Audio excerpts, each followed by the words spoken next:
गणनायकाय गणदैवताय गणाध्यक्षाय धीमहि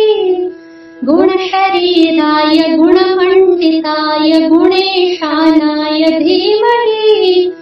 गुणातीताय गुणाधीशाय गुणप्रविष्टाय धीमहि एकदन्ताय वक्रतुण्डाय गौरीतनयाय धीमहि गजेशानाय भालचन्द्राय श्रीगणेशाय धीमहि एकदन्ताय वक्रतुण्डाय गौरीतनयाय धीमहि गजेशानाय भालचन्द्राय श्रीगणेशाय धीमहि गानचतुराय गानप्राणाय गानान्तरात्मने गानोत्सुकाय गानमत्ताय गानोत्सुकमर्दिने गुरुपूजिताय गुरुदैवताय गुरुकुलस्थायिने गुरुविक्रमाय गुह्यप्रवराय गुरवे गुणगुरवे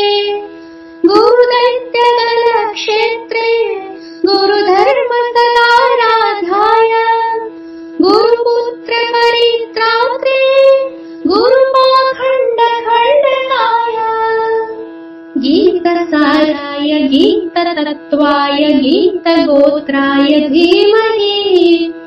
गूढगुल्फाय गन्धमत्ताय गोजयप्रदाय धीमहि गुणातीताय गुणाधीशाय गुणप्रविष्टाय धीमहि एकदन्ताय वक्रतुण्डाय गौरीतनयाय धीमहि गजेशानाय भालचन्द्राय श्रीगणेशाय धीमहि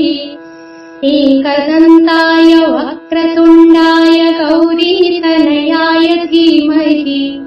गजेशानाय भालचन्द्राय श्रीगणेशाय धीमहि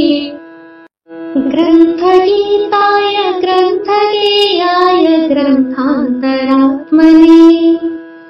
गीतलीनाय गीताश्रयाय गीतवाद्यपटवे गेयचरिताय गायकवराय गन्धर्वप्रियकृते गायकाधीनविग्रहाय गङ्गाजलप्रणयवते गौरीस्तनन्दनाय गौरीहृदयनन्दनाय गौरभानुसुताय गौरीगणेश्वराय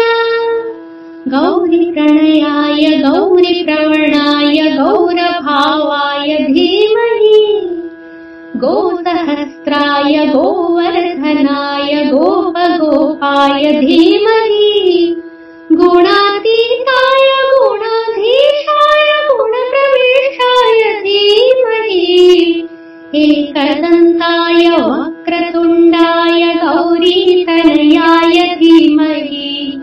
गजेशानाय भालचन्द्राय श्रीगणेशाय धीमहि एकदन्ताय वक्रतुण्डाय गौरीतनयाय धीमहि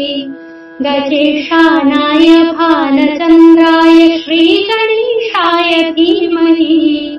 श्रीगणेशाय धीमहि श्रीगणेशाय धीमहि।